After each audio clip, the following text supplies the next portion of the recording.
il est joli, il plaît. Hein? Il plaît donc, nous y boire notre boue, bien marou, continuez à couler. On en découvre tous les jours en fait sur l'île. Et grâce à ce documentaire, ça permet de découvrir encore plus. Le travaux préféré. Moi, avec 7 ans, comme on entendit parler qu'il doit faire une passerelle ou un pont. Mais là, à 85 ans, m'y voit que la préfère. Enfin, peut-être ma il passe d'ici, si bien mon repas. Oui, je suis un chercheur et comme ça me permet d'avoir accès aux bases de données qui sont enregistrées quelque part. Alors nous avons souhaité faire l'acquisition de ces 4 documentaires, déjà parce qu'ils sont de très bonne qualité et parce qu'ils sont vraiment en prise directe. Ils montrent vraiment, ce sont des témoignages de la Réunion, de certains endroits précis, notamment dans l'est de la Réunion, îlet de Coco, Bassin Bleu, et puis également sur Madagascar.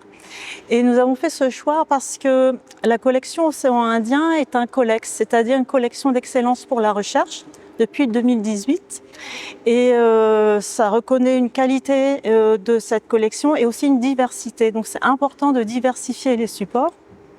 Et nous avons plutôt pas énormément de documentation audiovisuelle. Et donc là, c'était vraiment, ça comblait un manque dans nos collections et ça les comblait de très belle manière. Demain, nous va refaire la route des plantes, nous. Ah oui. Demain, nous ça va. Demain, nous ça quitte la Réunion pour aller là-bas. Là-bas, dans une joli pays, Madagascar. Ce côté Voiman. Ça, c'est pour nous connaître. Ça, c'est pour nous découvrir encore nos bonnes arbres, nos bonnes arbres boutons. Le savoir ancestral des plantes. Ben, quand la BU il prend bande documentaire comme ça, elle n'est pas seulement pour bande élèves, elle est aussi pour nous, bande professeurs. Et le travail, le bande bibliothécaire, il fait, souvent il emmène à nous sur chemin, nous ne serait pas partis ou que nous ne connaît pas. Et pourquoi il intéresse à moi, c'est parce que ça, ces bandes histoires, les ramasser et les ramasser directement dans la bouche de Moon. Et ça, c'est vraiment une affaire importante dans la société de la Réunion où ça tout y passe dans la tradition l'oral. Et n'a pas rien que bande livre, il compte. Donc c'est un support pour bande court, mais c'est aussi un support pour la recherche et surtout il sauve la mémoire. Alors l'avantage des documentaires, c'est avoir accès aux personnes qu'on ne connaît pas et qu'on ne va probablement pas croiser dans la vie quotidienne parce qu'on n'a pas de la famille à La Réunion en tant que personne qui vient de l'étranger.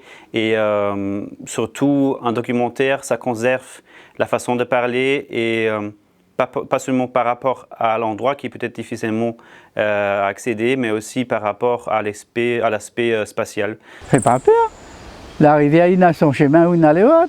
Vous n'êtes pas obligé d'aller dedans quand il arrive. Non, pas obligé.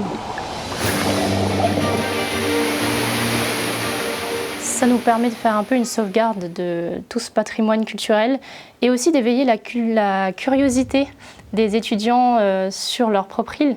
Parce qu'ils ont tendance à aller chercher, je pense, aussi ailleurs, des nouvelles cultures, des nouvelles connaissances. Mais au final, c'est super important de s'intéresser à ce qui se passe déjà sur notre île